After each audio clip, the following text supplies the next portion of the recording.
একটু খেয়াল করবেন, একটু লক্ষ্য করবেন। তাহলে যদি মারতেই হয় তাহলে ওইভাবে নয়, নবীজি রোকসাত দিয়েছেন, হ্যাঁ মারতে হবে। অতিরিক্ত হয়ে গেলে আপনাকে শিক্ষা দিতে হবে, তাহলে ওইভাবে নয় যে আপনি পিঠের চামড়াটা টেনে নেবেন, ওইভাবে নয়।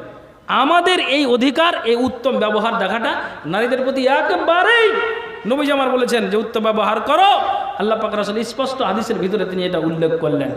কেননা নবী মুহাম্মদুর রাসূলুল্লাহ সাল্লাল্লাহু আলাইহি ওয়াসাল্লাম তিনি বলছেন, আন আব্দুল্লাহ ইবনে আমর ইবনে আল-আস রাদিয়াল্লাহু তাআলা আনহুমা আন্না রাসূলুল্লাহি সাল্লাল্লাহু আলাইহি ওয়াসাল্লাম, আব্দুল্লাহ ইবনে আমর ইবনে আল-আস থেকে হাদিসটি বর্ণিত। নবীজি বলছেন, কালা আদ-দুনিয়া মাতাউন ওয়া খায়রু মাতাইহা আল-মারাতুস সালিহা।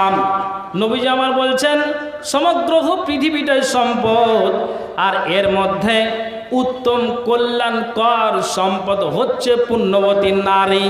যেই বাড়িতে আপনার সতী নারী আপনার বাড়িতে এসেছে, নারী 5 ওয়াক্ত নামাজ পড়ে, স্বামীর খিদমত করে, বাবা মাকে দেখে, এক কথাই যেন বাড়িটাকে আলোয় আলোকিত করে দেয়, সুবহানাল্লাহ।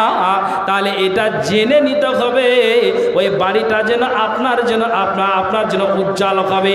কাজেই নবীজি বলছেন, শুনে রাখো, সমগ্র পৃথিবীটার সম্পদ, আর এর মধ্যে উত্তম সম্পদ হচ্ছে তোমার পুণ্যবতী স্ত্রী। কাজেই যদি ওই রকম স্ত্রী তোমার নসিবে জুটে যায়, তাহলে খবরদার খবরদার খবরদার ওই নারীর প্রতি জুলুম করতে যাবে না। একটা নারী, একটা ভালো করে শুনবেন, একটা নারী মানে আপনার যেন কলেজে পড়ে, আমি জেনারেল শিক্ষিতর বিরোধী করছি না, তা আপনার যেন